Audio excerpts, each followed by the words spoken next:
Hello friends, this is Priyanka. Welcome to my channel achievers M. Friends, आज हम heat chapter ही start करेंगे। हमने जो यहाँ तक छोड़ दिया था कि कैसे इसको चेंज करते हैं केल्विन में, फ़ारेनहाइट में एंड सेल्सियस में, हमने यहाँ तक पढ़ा था इसको। और अब हम इसके आगे क्लिनिकल थर्मोमीटर के बारे में पढ़ेंगे।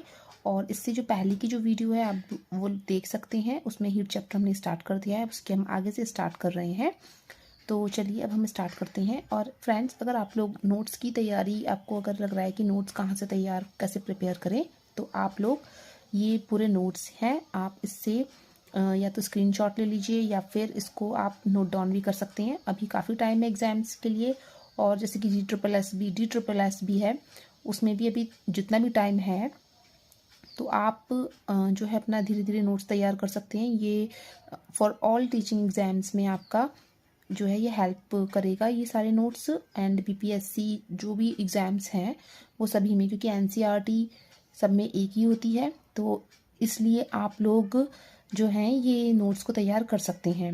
ये प्रॉपर नोट्स हैं और आप लोग इसको देख लें, समझ लें, उसके बाद आप लोग नोट डाउन कर लेना इसको।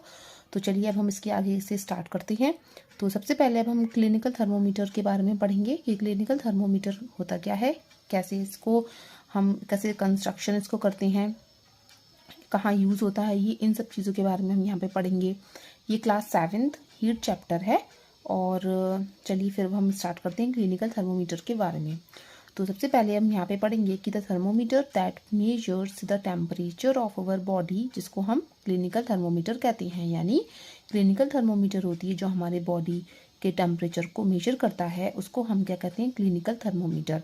जो कि हम लोगों के घर में भी पाया जाता है, तो वो क्या होता है, क्लिनिकल थर्मोमीटर होता है। तो अब इसके आगे हम पढ़ेंगे, फिर इसके आगे हम पढ़ेंगे कंस्ट्रक्शन ऑफ क्लिनिकल थर्मोमीटर की कंस्ट्रक्शन हम क्लिनिकल थर्मोमीटर का कैसे करते हैं। तो clinical thermometer has a long narrow glass tube, यानी क्लिनिकल थर्मोमीटर एक लॉन्ग नैरो ग्लास ट्यूब होता है, जिसमें क्या होता है, एक बल्ब होता है एक एंड पर, जिसमें एक एंड पर बल्ब होता है जिसमें क्या होती है, मरकरी होती है। It has a bulb at one end containing mercury and it has a scale, जिसको हम सेल्सियस स्केल कहते हैं। उसमें स्केल भी होता है जो हम सेल्सियस स्केल कहते हैं जिसको, और मार्क्ड करते हैं उसको हम किस में, सेल्सियस में, यानी डिग्री C में, जिसको हम डिग्री सेल्सियस बोलते हैं। A clinical thermometer reads temperature from, यानी क्लिनिकल थर्मोमीटर टेम्परेचर रीड करता है कहाँ से, 35 डिग्री टू 42 डिग्री। इसमें ये चीज़ इंपॉर्टेंट है कि इसमें डिग्री इंपॉर्टेंट है कि डिग्री कौन कौन से थर्मोमीटर में कौन कौन सी डिग्री कैसे यूज़ होती हैं। तो यहाँ पे कहाँ पे होती है, 35 से 42 डिग्री किस में होती है, तो क्लिनिकल थर्मोमीटर में। ये चीज़ आप ध्यान रखना।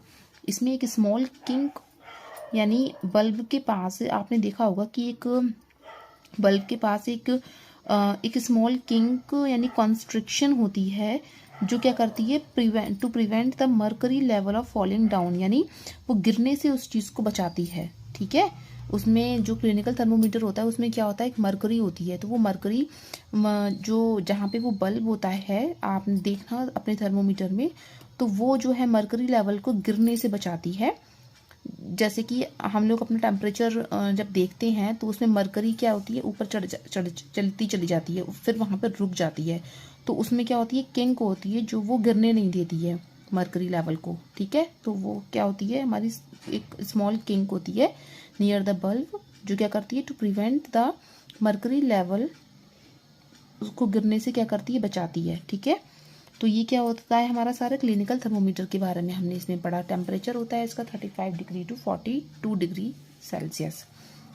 अच्छा, नॉर्मल टेम्परेचर जो होता है ह्यूमन बॉडी का, वो कितना होता है हमारा, 37 डिग्री सेल्सियस। ये चीज़ ध्यान में रखना आप कि नॉर्मल टेम्परेचर जो होता है ह्यूमन बॉडी का वो है 37 डिग्री सेल्सियस। अच्छा, दूसरी चीज़ होती है कि क्लिनिकल थर्मोमीटर को पढ़ते समय ये होता है कि हम थर्मोमीटर को सबसे पहले वॉश करते हैं एक एंटीसेप्टिक सॉल्यूशन से। ठीक है, एक एंटीसेप्टिक सॉल्यूशन से हमने उसको जो है हम उसको वॉश करते हैं और उसको बिल्कुल आराम से पकड़ते हैं थर्मोमीटर को, जिससे कि जिसमें क्या होता है कि उसका जो मरकरी लेवल है वो 35 डिग्री से नीचे हो, इस तरीके से पकड़ते हैं उसको। ठीक है, कि hold it firmly and give it a few jerk to bring the level of mercury below 35 degree Celsius. Then फिर क्या करते हैं, place the bulb of the thermometer under your tongue, या तो टंग के अंदर उस थर्मोमीटर को लगाते हैं। फिर आफ्टर 1 मिनट के बाद उसको निकाल लेते हैं और उसकी रीडिंग को नोट करते हैं, ठीक है, जिससे आपकी बॉडी का टेम्परेचर पता लग जाता है। तो ये चीज़ आप ध्यान में रखना। क्वेश्चन ये भी आ जाता है कि उसको वॉश करते टाइम हम किन बातों का ध्यान रखते हैं थर्मोमीटर को। तो वॉश करते टाइम हम क्या करते हैं, उसको थर्मोमीटर को एंटीसेप्टिक सॉल्यूशन से एक तो वॉश करते हैं, दूसरा उसको फर्मली होल्ड करते हैं जिससे कि जो मर्करी लेवल है वो 35 डिग्री सेल्सियस के नीचे हो, ठीक है। तो ये चीज़ें आपको ध्यान में रखनी होंगी। तो हमने किसके बारे में पढ़ा, क्लिनिकल थर्मोमीटर के बारे में पढ़ा है। तो अब इसके हम आगे बढ़ेंगे। और फ्रेंड्स आप लोग प्लीज़ इसको बताना कि आपको ये वीडियो कैसी लग रही है, क्योंकि आप लोग इसमें मेहनत बहुत लगती है पूरा नोट्स तैयार करने में, बिकॉज क्योंकि लैपटॉप में थोड़ी सी दिक्कत हो गई है तो इस वजह से मैं जो है हैंड रिटर्न ही कर रही हूँ उसको। तो प्लीज़ आप लोग इसको लाइक करिएगा और प्लीज़ इसको आप चाहें तो इसको नोट डाउन कर लेना, चाहे इसको स्क्रीनशॉट ले लेना। ये नोट्स आपके बहुत ज़्यादा काम आएंगे। तो अब हम इसके आगे पढ़ते हैं। फिर हम पढ़ेंगे यहाँ पे डिजिटल थर्मोमीटर। तो डिजिटल थर्मोमीटर में हम क्या होता है यहाँ पे, डिजिटल थर्मोमीटर तो जो क्या होता है, इलेक्ट्रॉनिक होता है थर्मोमीटर। कि digital thermometers are preferred over conventional mercury thermometer. It is easy to read, मतलब रीड करने में क्या होती है, ईजी होता है, बिकॉज क्योंकि उसमें क्या होती है, एक एलसीडी डिस्प्ले होती है टेम्परेचर की, ठीक है। एलसीडी डिस्प्ले होती है of the temperature of the person and they are also mercury free. उसमें मर्करी फ्री होती है, मतलब मर्करी नहीं होती है। वैसे डिजिटल थर्मोमीटर अब यूज़ होने लगे हैं, लेकिन जो सबसे जिसमें एक्यूरेट रीडिंग आती है वो हमारे क्लिनिकल थर्मोमीटर ही हैं, जिसमें मर्करी भी होती है, बट मर्करी थोड़ी सी हार्मफुल होती है, इसलिए अब डिजिटल थर्मोमीटर जो हैं ये आने लगे हैं। थोड़ा 19-20 का अंतर होता है दोनों की रीडिंग में। अब हम इसके आगे पढ़ेंगे लेबोरेटरी थर्मोमीटर। तो लेबोरेटरी थर्मोमीटर क्या होता है, ये एक लॉन्ग नैरो ग्लास ट्यूब होती है। इसमें भी एक एंड पर क्या होता है, बल्ब होता है जिसमें मरकरी होती है, यानी लेबोरेटरी थर्मोमीटर में भी क्या होती है, मरकरी होती है। And it has a scale marked in degree Celsius, यानी इसमें भी डिग्री सेल्सियस में हम उसको मार्क्ड करते हैं। और उसकी जो रेंज होती है लेबोरेटरी थर्मोमीटर की वो क्या होती है, -10 से 110 डिग्री सेल्सियस। ये चीज़ आप ध्यान में रखना कि लेबोरेटरी थर्मोमीटर की जो इसकी जो वो होती है, रेंज होती है, वो कितनी होती है, -10 डिग्री से 110 डिग्री। तो ये इसकी रेंज होती है, ये चीज़ आप ध्यान में रखना, ये पूछे जाते हैं, ठीक है। तो ये हो जाता है हमारा लेबोरेटरी थर्मोमीटर, ठीक है। और क्लिनिकल थर्मोमीटर की क्या होती है, वो होती है 35 डिग्री टू 42 डिग्री सेल्सियस। फिर हम इसके आगे पढ़ते हैं कि measuring temperature with a laboratory thermometer, यानी हम लेबोरेटरी थर्मोमीटर के साथ हम टेम्परेचर को कैसे मेजर करते हैं। तो सबसे पहले हम क्या करते हैं कि हमने एक take some tap water in a beaker, dip the thermometer in a water, यानी हमने एक टैप वाटर लिया है, ठीक है, बीकर में एक टैप वाटर लिया, फिर थर्मोमीटर को हमने उसमें डिप कर दिया उस वाटर में, जिससे क्या होता है कि जो थर्मोमीटर का जो बल्ब है वो टच नहीं होना चाहिए उसके बॉटम पर, यानी बीकर के बॉटम पर थर्मोमीटर का जो बल्ब है वो टच नहीं होना चाहिए। या फिर हम कह सकते हैं कि बीकर की साइड्स पर, जो बीकर की साइड होती है उस पर भी थर्मोमीटर टच नहीं होना चाहिए। थर्मोमीटर को इस तरीके से पकड़ना है, कैसे, वर्टिकली तरीके से पकड़ना है, जिससे क्या होगा, उसका मर्करी लेवल राइजेस हो जाएगा। फिर उसके बाद कुछ देर तक आपको वेट करना है, जहां तक उसका लेवल, जहां तक उसको रुक जाए वहां तक उसको वेट करना है, ठीक है, आपको वेट करना है। उसके बाद उसकी रीडिंग को नोट कर लेना है। तो यहाँ पे ये हमारा लेबोरेटरी थर्मोमीटर की मेजरमेंट पता लग जाएगा कि टेम्परेचर, उस लेबोरेटरी थर्मोमीटर के साथ हम टेम्परेचर को कैसे मेजरमेंट करते हैं, ठीक है। तो उसके आगे देखेंगे अभी हम। मरकरी बिकम्स स्टेडी, यानी वेट करना है आपको कि मरकरी लेवल जहाँ पे रुक जाए वहां तक आपको वेट करना है और फिर उसकी मरकरी के लेवल को नोट कर लेना है, ठीक है, जिससे कि आपको टेम्परेचर पता लग जाएगा वाटर का। जैसे कि एक बीकर है, बीकर में इस तरीके से वर्टिकली आपने उस वो थर्मोमीटर को रखा, जिससे कि वो टच भी नहीं होना चाहिए और उसकी बॉटम पे भी टच नहीं होना चाहिए उसका जो बल्ब है थर्मोमीटर का। और फिर मर्करी लेवल इसकी राइजेस, मतलब शुरू हो जाएगी इसकी रीडिंग। उसके बाद फिर आप जहां पे ये रुक जाए वहीं तक आपको वेट इसका कर ले, नोट डाउन इसकी रीडिंग को कर लेना है। तो ये तो उसका हो जाएगा कि टेम्परेचर को हम कैसे मेजरमेंट करते हैं लेबोरेटरी थर्मोमीटर के साथ। अब हम पढ़ेंगे यहाँ पे हीट के बारे में कि ट्रांसफर ऑफ हीट क्या होता है। अब हम पढ़ेंगे यहाँ पे ट्रांसफर ऑफ हीट। तो ट्रांसफर ऑफ हीट के बारे में हम पढ़ते हैं कि ट्रांसफर ऑफ हीट होता क्या है। ट्रांसफर ऑफ हीट में क्या होता है कि हीट जब फ्लो करती है बॉडी से तो वो हायर टेम्परेचर से लोअर टेम्परेचर की तरफ हीट जो है वो फ्लो करेगी हमारी। तो ये हो जाता है हमारा ट्रांसफर ऑफ हीट, यानी क्या हो गया कि हायर टेम्परेचर से लोअर टेम्परेचर की तरफ हमारी हीट क्या होती है, फ्लो करती है। उसी को हम ट्रांसफर ऑफ हीट कहते हैं। अब ये हीट 3 टाइप्स में होगी, जो कि होगी हमारी कंडक्शन, कन्वेक्शन और रेडिएशन। तो कंडक्शन में भी क्या होता है कि कंडक्शन में जब हीट ट्रांसफर होती है तो from a hotter end to the colder end से ही हमारी हीट जो होती है वो ट्रांसफर होगी। कहाँ से होगी? From the hotter end to the colder end. जैसे कि ट्रांसफर ऑफ हीट हमारी एक तो डायरेक्ट कांटेक्ट के थ्रू होगी, ठीक है। दूसरी चीज ये जो होती है कि डिफरेंट टेम्परेचर जब एक दूसरे से जब टच करते हैं डिफरेंट टेम्परेचर, तब हीट जो है वो ट्रांसफर हो जाती है। तो इसी चीज को हम क्या कहते हैं? कंडक्शन कहते हैं, ठीक है। कंडक्शन यानी हॉटर एंड से कोल्डर एंड की तरफ हीट का ट्रांसफर होना, उसको हम कहते हैं कंडक्शन। इसके आगे देखेंगे अब हम, जैसे कि अभी हमने बताया कि कंडक्शन, तो कंडक्शन में क्या देखेंगे कि एक तो डायरेक्ट कांटेक्ट की तरफ, दूसरा जब एक दूसरे से जब टच कर रही होती हैं चीजें किसी भी टाइम पर, तो भी हीट का ट्रांसफर होता है ना। और जैसे कि यहाँ पे दिख रहा है आपको कि as long as the object are in contact transfer of heat will continue until the temperature of the object is the same. यानी जैसे कि आपको दिख रहा है ये कि जैसे कि ये क्या है, एक प्रेशर कुकर है, ठीक है। इसमें एक स्पून डली हुई है, ठीक है। इसमें क्या हुआ है कि पानी बॉईल हो रहा है। अब पानी बॉईल हो रहा है तो उसमें दिखाया है कि हीट का ट्रांसफर कैसे होगा। तो यहाँ पे कैसे होगा हीट का ट्रांसफर कि जैसे कि आपने चम्मच डाली, ठीक है। गर्म पानी में जब आप चम्मच डालते हो तो उसकी जो नीचे की सतह है वो भी गर्म होगी, साथ में जो ऊपर वाली सतह जो होती है वो भी गर्म हो जाएगी। यानी हीट का ट्रांसफर हो जाता है एक दूसरे से जब कोई चीज टच करती है एक दूसरे से, ठीक है। तो इसमें यही दिखाया है कि as long as the object are in contact, यानी ऑब्जेक्ट यानी एक स्पून है, जब वो कॉन्टैक्ट में इसके गई किसमें, बॉइलिंग वाटर में, तो हीट का जो ट्रांसफर है वो कंटिन्यू रहा जब तक कि टेम्परेचर ऑफ द ऑब्जेक्ट, यानी इसका जो टेम्परेचर था स्पून का वो सेम ना हो गया, तब तक इसमें हीट का ट्रांसफर होता गया। तो इसी चीज को हम क्या कहते हैं? कंडक्शन कहते हैं, ठीक है। तो यहाँ पे कंडक्शन के बारे में पढ़ लिया, ठीक है। दूसरी चीज यहाँ पे, ये किसकी चम्मच है? ये है हमारी स्टील की चम्मच, ठीक है। तो ये चीज भी आपको ध्यान में रखनी है, इसमें आगे भी पढ़ेंगे अभी हम। तो अब जैसे कि अगर यहाँ पे वुड की होती है अगर चम्मच, तो क्या होता है कि वुड क्या होता है, एक बैड कंडक्टर होता है हीट का। तो वो जो है वो एक मतलब वो जो है हीट का ट्रांसफर वहां पे नहीं हो पाता, उसका जो हैंडल होता है वहां पे नहीं हो पाता हीट का ट्रांसफर।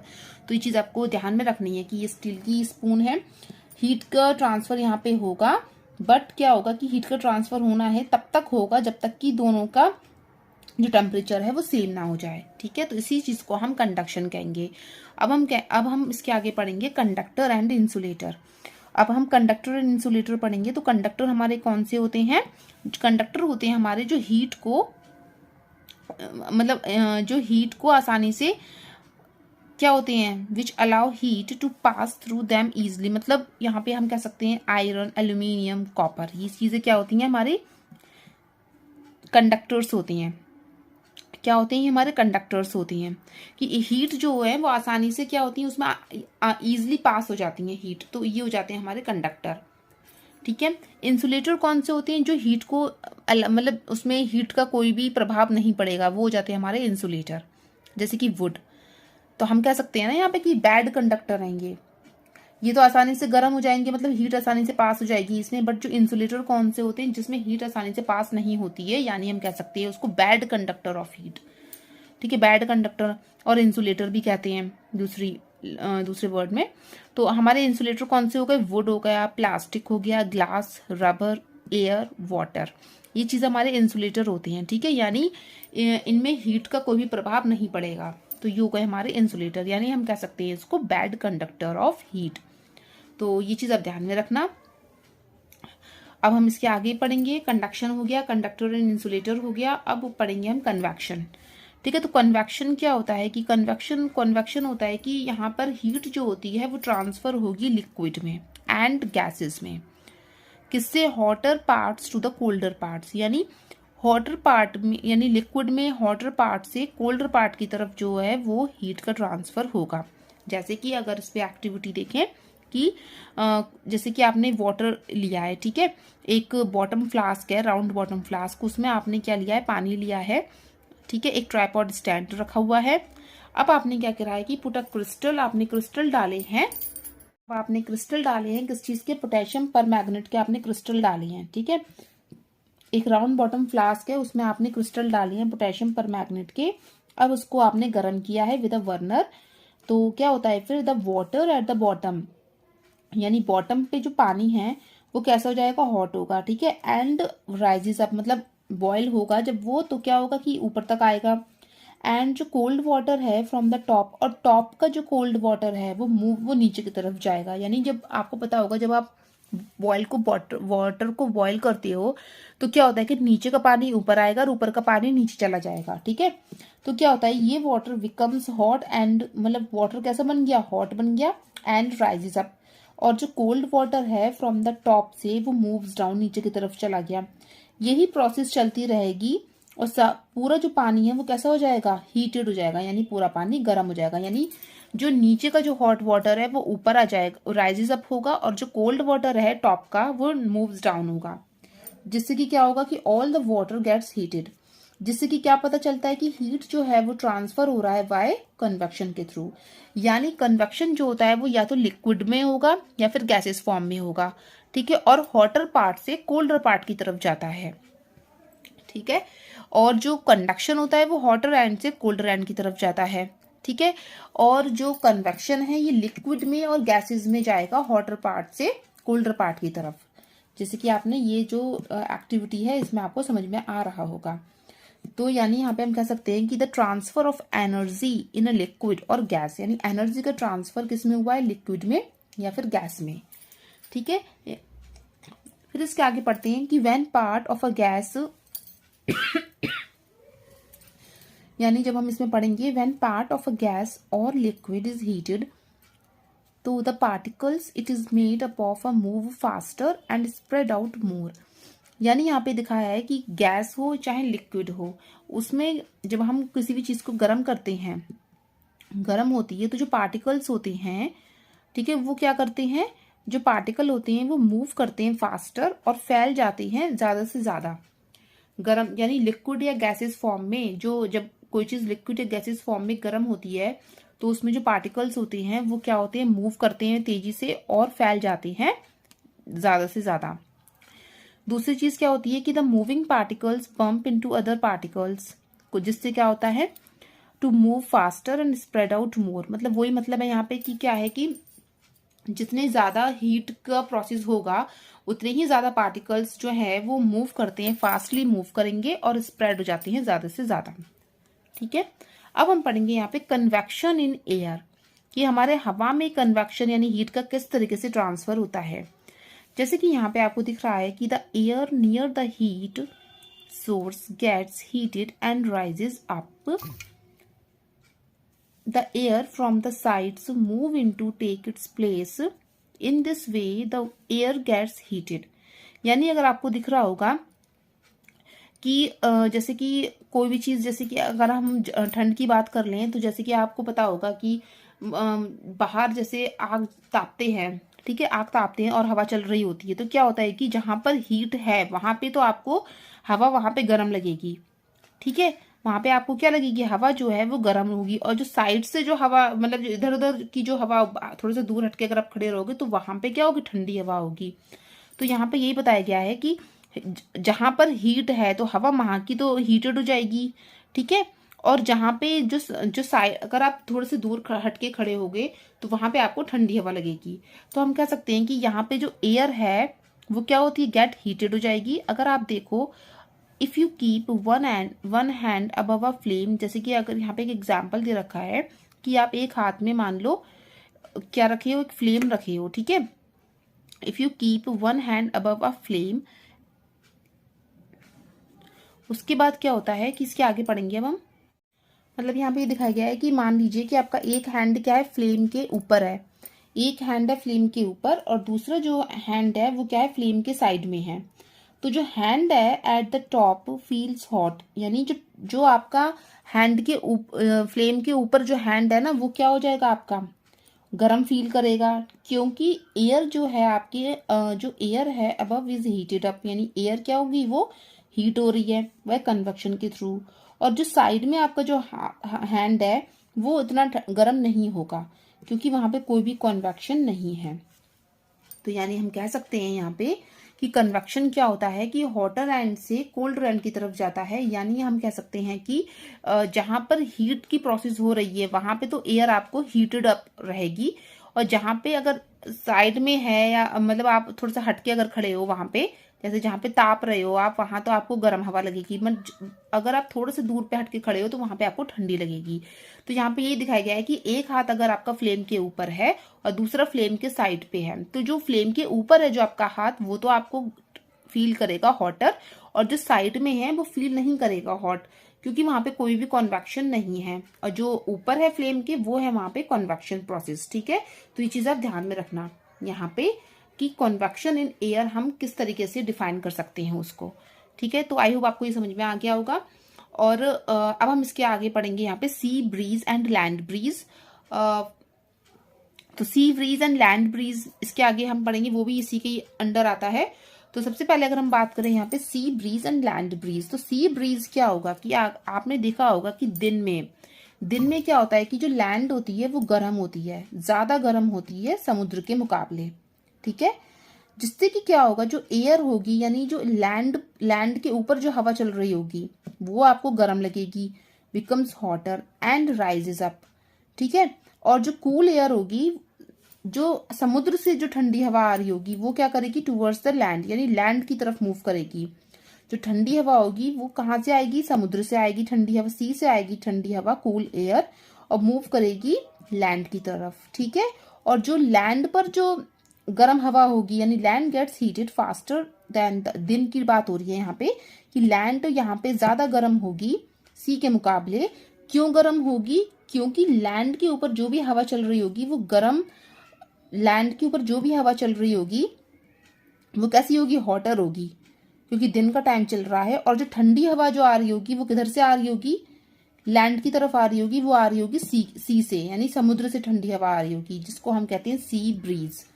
ठीक है, अब लैंड ब्रीज क्या होगा, लैंड ब्रीज हमेशा नाइट में होगी, क्योंकि इस समय क्या, दिन में क्या होता है कि आपको समुद्र की तरफ आपको ठंडी हवा लगेगी, इधर लैंड की तरफ आपको गर्म हवा लगेगी। ठीक है, और जब आप लैंड की तरफ होगे और सामने समुद्र देखो तो वहां से ठंडी हवा आपकी तरफ आ रही होगी, लैंड की तरफ। ठीक है, लैंड ब्रीज में क्या होता है, उल्टा हो जाएगा। लैंड ब्रीज में नाइट में क्या होगा, नाइट के दौरान जो सी कूल्स डाउन, यानी समुद्र इस समय ठंडा हो जाएगा, धीरे धीरे ठंडा हो रहा होता है लैंड के मुकाबले, जिससे कि जो हॉट एयर होती है, यानी सी के ऊपर जो हॉट एयर होगी वो राइजेस अप हो जाएगी, और जो कूल एयर कहाँ से, लैंड से कूल एयर किधर की तरफ जाएगी, समुद्र की तरफ जाएगी। यहाँ उल्टा हो जाएगा कि यहाँ पे जो लैंड से जो कूल एयर होगी, मतलब जो जहां पे समुद्र से दिन रात में क्या होता है कि समुद्र पे गर्म हवा आ जाएगी समुद्र पर। ठीक है, अब समुद्र से जो गर्म हवा आएगी तो क्या होता है कि समुद्र की तरफ अब ठंडी हवा उधर की तरफ चलने लगेगी, लैंड से ठंडी हवा समुद्र की तरफ चलने लगेगी, यानी उल्टी प्रोसेस होती है। ठीक है, अगर आपको थोड़ा सा कंफ्यूजन है तो आप जो है एक चीज याद कर लेना, जैसे सी ब्रीज आपने कर लिया। ठीक है, जैसे आप अगर कोई भी हो, गोवा वगैरह गए हो, कहीं समुद्री एरिया में गए हो, बीचेस वगैरह जहां होते हैं, तो वहां पे आपको पता चल जाएगा कि ये आसानी से ये आपको याद रहेगा कि समुद्र दिन में क्या होता है कि समुद्र की तरफ क्या होती है, ठंडी हवा होती है, तो वहां से लैंड की तरफ आ रही होती है, और जो लैंड के ऊपर जो गर्म हवा होगी, लैंड के ऊपर कैसी होती है, गर्म हवा होगी। ऐसी अब लैंड ब्रीज होती है कि यहाँ पे रात की बात की गई है कि रात में क्या होता है कि समुद्र के ऊपर जो गर्म हवा होती है वो लैंड की जो समुद्र की तरफ आ रही होती है ठंडी हवा, लैंड पर क्या होती है, लैंड से समुद्र की तरफ जा रही होती है कूल एयर रात के टाइम, जिसको हम कहते हैं लैंड ब्रीज।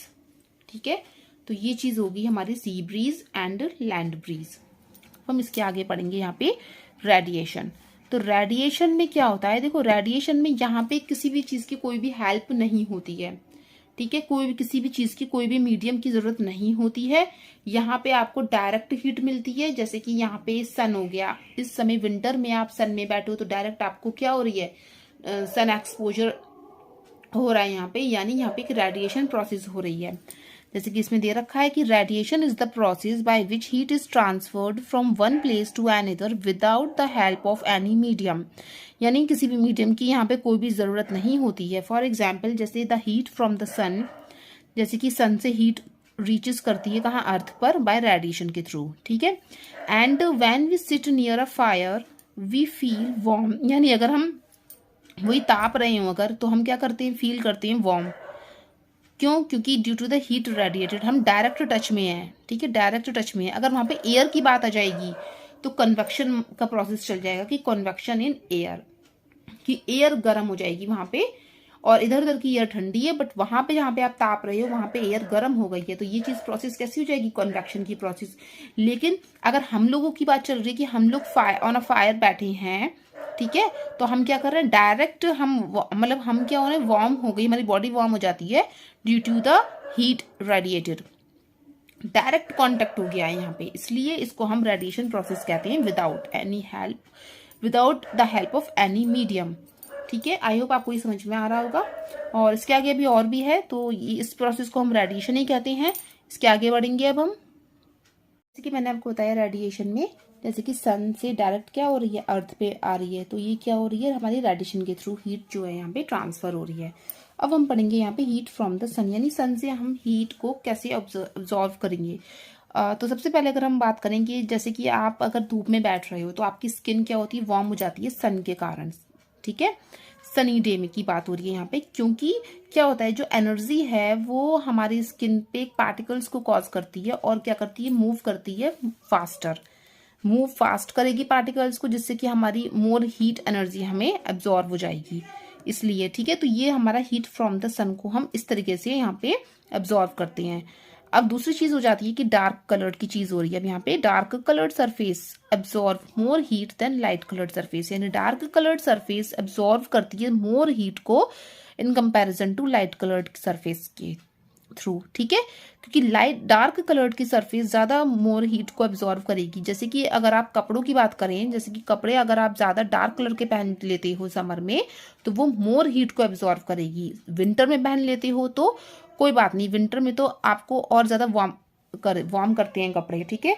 लेकिन समर में क्या होता है कि थोड़ा सा अवॉइड करते हैं यहाँ पे डार्क कलर के जो क्लॉथ्स होते हैं, ठीक है।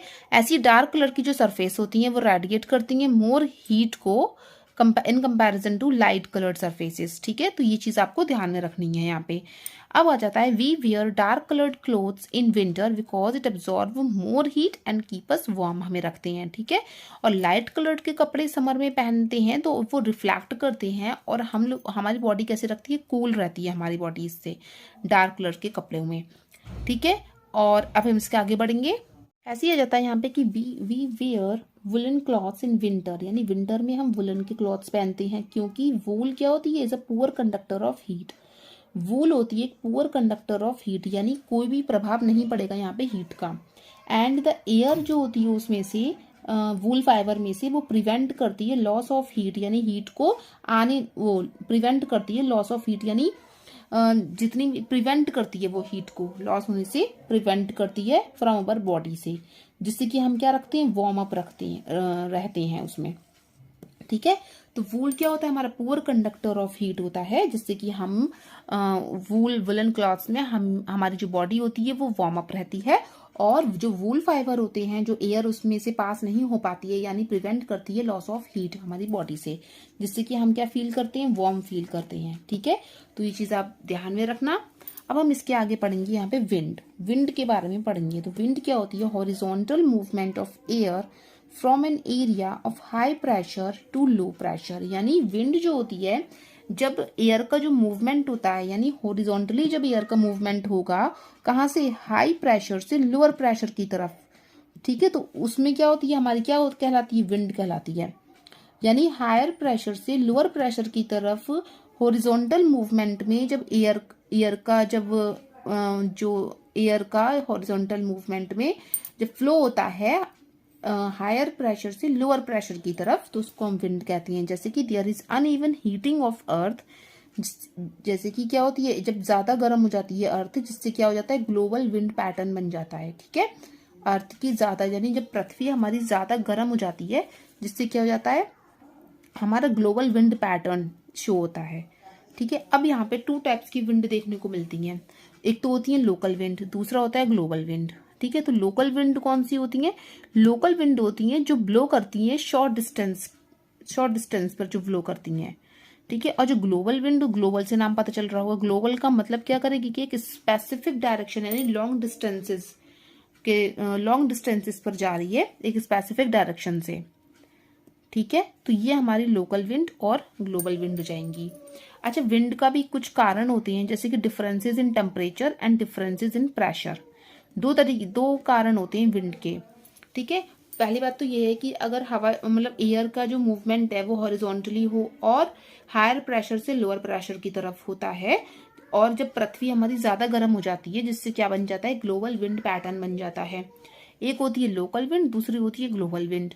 तो लोकल विंड होती है जो हमारी ब्लो करती है शॉर्ट डिस्टेंसेस पर, और जो ग्लोबल विंड होती है वो लॉन्ग डिस्टेंसेस पर करती है और स्पेसिफिक डायरेक्शन होता है।